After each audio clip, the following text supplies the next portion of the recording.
नाराज बीवी के घर वापस न जाने पर शोहर ने तेजाब फेंक दिया,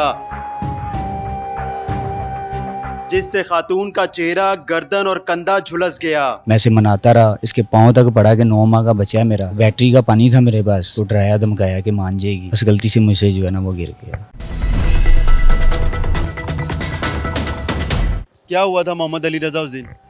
मेरी वाइफ है, मैं उसे मना रहा था, तो काफ़ी उसे मनाया मैंने कि घर चलो, ये वगैरह ये हरकतें जो हैं हमें बर्दाश्त नहीं है, इज़्ज़तदार लोग हैं हम, मेरे निकाह में हो तुम। तो 6 रमज़ान से गई हुई थी, तो 6 रमज़ान से लेके तब तक मैं ऐसे मनाते ही रहा हूँ। फिर इसकी मेरी मुलाकात हुई, ये पेशावर गई हुई थी, पेशावर से ये जैसे ही वापस आई इसकी मेरी मुलाकात हुई, मैं इसे मनाता रहा, इसके पाँव तक पड़ा कि 9 माह का बच्चा है मेरा, मत ऐसे करो। इसने कहा जी मैं जो मर्ज़ी करूँ, तुम कौन होते हो। तो बैटरी का पानी था मेरे पास, मैं रिक्शा चलाता हूँ, उसके इस्तेमाल में आता है, तो वो सरसरी सा मैंने जो है ना उसको डराया धमकाया कि मान जाएगी, तो बस गलती से मुझसे जो है ना वो गिर गया। लड़ाई किस वजह से हुई, क्यों मना रहे थे? कोई लड़ाई नहीं, कोई झगड़ा नहीं। उसकी तीसरी शादी है मेरे साथ, तो मेरी पहली शादी है, उसमें से मेरा एक 9 माह का बेटा है, दो बेटे उसके पहले हैं। एक उसके पहले खामन के पास होता है, दूसरा उसके पास है, जो निकाह के बाद उसका ज़िम्मा, उसकी हर चीज़ जो है वो मैं पूरी करता था, लेकिन वो बैठती नहीं थी मेरे पास। तो जब आपको पता था उसकी पहले 2 शादियां हुई हैं, क्यों आपने उसके साथ शादी की? वो मुझे शादी के बाद पता चला कि इसकी तीसरी शादी है मेरे साथ। पहले यही था कि इसने डिवोर्स ली हुई है, 2 बच्चे हैं इसके। मुलाकात कैसे हुई, कैसे रिश्ता हुआ? मेरे मोहल्ले की थी, लॉकडाउन में काम काज नहीं था, उधर मोहल्ले में उठता बैठता था, तो 1-2 मरतबा रिक्शे पे मेरे साथ उसने सफ़र किया है। उसके बाद उसकी मेरी बातचीत हुई, तो उसने शादी का बोला, मैंने कहा ठीक है मैं सोचूंगा। मैंने घर वालों से बात की, दोस्तों से बात की, उन्होंने बोला जी उसके 2 बच्चे हैं, तुम कैसे देखोगे। तो बस जो नसीब में था, निकाह किया मैंने उसके साथ। निकाह के बाद मैं 3-4 माह बाहर रेंट पे रहा।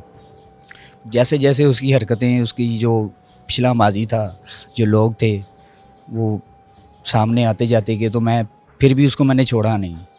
मैंने उसको इज़्ज़त दी है, अपने घर माँ बाप बहन भाइयों में लेके गया हूँ, लेकिन वो फिर भी नहीं बैठी। क्या ऐसी उसकी हरकतें थी जिसकी वजह से आपको लगता था कि ये आपके साथ मिलती नहीं है, घर टाइम नहीं देती? क्या ऐसा ज़हन में आया आपके? ज़हन में नहीं आया, जो मैंने देखा है, फ़ोन मोबाइल 2-3 मरतबा मैंने उससे पकड़ा है, फिर भी उसको समझाया है। इसके कज़न्स हैं, इसकी फूफो लोग, तो उन्होंने भी इसको समझाया कि अब यहाँ पे तो टिक के बैठ जाओ, हमें और जलील ना करो, लेकिन वो नहीं बैठी। तो आप छोड़ सकते थे उसको, ना कि आप तेज़ाब फेंकते, और अभी आप कह रहे हो कि मुझे बस गुस्सा आया और मैंने उसे डराया धमकाया। एक साइड उसकी चेहरे के नीचे गर्दन, कंधा सारा झुलस गया है। सर मैं उसे डरा धमका रहा था अपने बच्चे की खातिर, शीरखोर बच्चा छोड़ के गई थी वो। मुझे उससे कोई मतलब नहीं था, मुझे मेरे बच्चे के साथ, उसके बच्चे के साथ मतलब था, उसकी लाइफ का मतलब था मुझे। डराना धमकाना अलग चीज़ है, किसी के ऊपर तेज़ाब इस तरह फेंक देना वो अलग है। मेरा इरादा नहीं था फेंकने का, गलती हुई है मुझसे। जब तेज़ाब फेंका है, ज़्यादा लोग थे वहाँ पर? कितने लोग थे? कहाँ करके फेंका था? ये पुल के ऊपर, कौन से? सीढ़ियों के पुल पे। रेलवे स्टेशन के? जी, अगर मैं इरादा होता मेरा फेंकने का, तो न्याजी अड्डा से मैं उसके साथ आ रहा हूँ। उसने मुझे गालियाँ भी दी हैं, लोगों से पकड़वाया भी है, मैंने मिन्नतें की हैं, पाँव तक पड़ा हूँ मैं, लोगों ने देखा है, लेकिन मैं अपने बच्चे की खातिर, अपने घर की खातिर, अपनी इज़्ज़त की खातिर जितनी मुझसे कोशिश हुई है कि मैं इसको मनाऊँ, लेकिन मेरा फिर भी वो तेज़ाब या वो बैटरी का पानी था, जो भी था, वो फेंकने का मेरा इरादा नहीं था।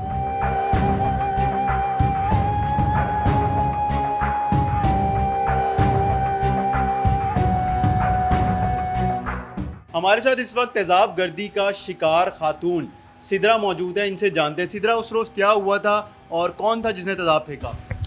जी मेरा शौहर था जिसने तेज़ाब गिराया। तो जॉब से आ रही थी मैं वापस, तो रास्ते में ये काम हुआ है। मेरे साथ आ रहा था बातें करता हुआ, बातें करता करता आया और मेरे मुंह पे तेज़ाब इसने गिरा दिया और उधर से चला गया था। यही बातें कर रहा था कि घर चलो मेरे साथ। तो मैंने इसको यही बोला, मैंने कहा तुम पहले तो मुझे ये कह रहे थे कि वापस आओ और मुझे स्टाम्प करके दो, कि बच्चा लिख के दो मुझे पक्का पक्का ना। तो मैंने इसको कहा ठीक है मैं तुम्हें लिख दूँगी, तो मुझे वापस आने दो। मैं वापस आई हूँ तो मैंने इसको बोला, मैंने कहा अब तुम्हें मैं सुबह अदालत में मिलूँगी, जो भी फ़ैसला करना है तुम्हें मैं कोर्ट में बुलाऊँगी, उधर करेंगे जो फ़ैसला होगा। तो इसने मुझे आगे से कहा नहीं अगर तुम मेरी नहीं तो मैं किसी की भी नहीं रहने दूँगा। ये बात बोली है इसने और ये साथ बोला है तुम्हारा आखिरी फ़ैसला। मैंने कहा जी। तो मेरे मुँह पे तेज़ाब फेंका और ये चला गया। ये सुबह से कहीं इंतज़ार कर रहा था, उधर बैठ के टर्मिनल पे बैठा हुआ था, मैं जॉब करती हूँ तो उधर आया हुआ था ये। तेज़ाब जो फेंका है किस चीज़ में तेज़ाब था? आपको नहीं पता था कोई चीज़ ऐसी कोई इसके पास है? नहीं मुझे नहीं पता था क्योंकि इसने पॉकेट में रखा हुआ था। वो कोई छोटी सी बोतल ही थी जो इसने निकाली है एकदम और इसने मेरे मुंह पे गिरा दी है। और उस टाइम मैंने बाया पहना हुआ था, मेरे स्टॉलर और बाये ने वो सारा जज्ब कर लिया तो मेरा फेस फिर भी बच गया है। उससे बचत हो गई है थोड़ी सी, लेकिन इसने कुछ कमी नहीं छोड़ी। उस टाइम उधर कोई भी नहीं था, पुल था। पुल से मैं नीचे उतरी हूँ तो नीचे लोग बैठे हुए थे। जैसे ही मैं पुल से नीचे उतरती हूँ, चीखें मारती मारती मैं नीचे उतरी हूँ तो नीचे लोग बैठे हुए थे क्योंकि होटल बने हुए हैं, उधर चाय का होटल है। तो फिर उन्होंने जल्दी जल्दी मेरे ऊपर पानी गिराया। तो 2 मुलाजिम थे ऑलरेडी उधर राउंड कर रहे थे, उन्होंने देखा, फिर वो इसके पीछे भागे हैं लेकिन ये उधर से जा चुका था। फिर उन्होंने रेस्क्यू वाली गाड़ी को कॉल की तो मुझे फिर वो मी हॉस्पिटल ले गए थे। नाराज़गी की वजह क्या बनी आप दोनों के दरमियान? ये 4 साल हो गए थे इसके साथ मेरी शादी को ना। तो ये 4 सालों में इसने ना काम किया टिक के, ना काम करता था, ना मुझे खर्चा देता था। जब मर्ज़ी लड़ाई की घर से निकाल दिया, जब मर्ज़ी लड़ाई की घर से निकाल दिया। शुरू से ही ऐसा होता आया है, कभी मैं किसी रिलेटिव के घर चली जाती थी, 4 दिन 5 दिन 10 दिन गुजारे तो ये फिर आ गया जी सुलह कर लो, अब ऐसा नहीं होगा, अब ऐसा नहीं होगा। लास्ट टाइम भी ये फरवरी में मैं गई हूँ वापस, इसके अम्मी पापा लेने आए थे तो मैं तब भी नहीं जा रही थी, मैं कह रही थी कि नहीं अब मैंने नहीं जाना।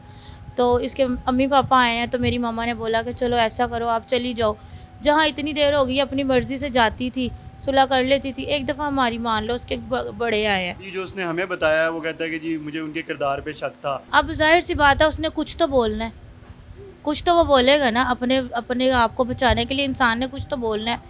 क्योंकि अगर आप इस चीज़ का कहते हैं तो मैं आपको उसके मैसेजेस दिखा सकती हूँ जो इसने मुझे किए हुए हैं कि मुझे तुम पे शक कोई नहीं है, तुम जैसे भी तुम जॉब करो मैं भी करता हूँ, हम मिल के घर बनाएंगे, ठीक है।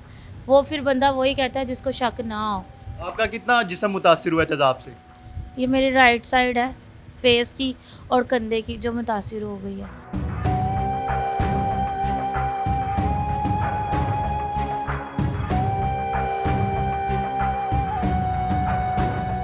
हमारे साथ इस वक्त रेलवे पुलिस के सब इंस्पेक्टर मोहम्मद इकराम मौजूद हैं, इनसे जानते हैं। इकराम साहब ये बताइएगा वाकया किस जगह पर पेश आया था और मुलजिम को पुलिस ने कैसे गिरफ्तार किया?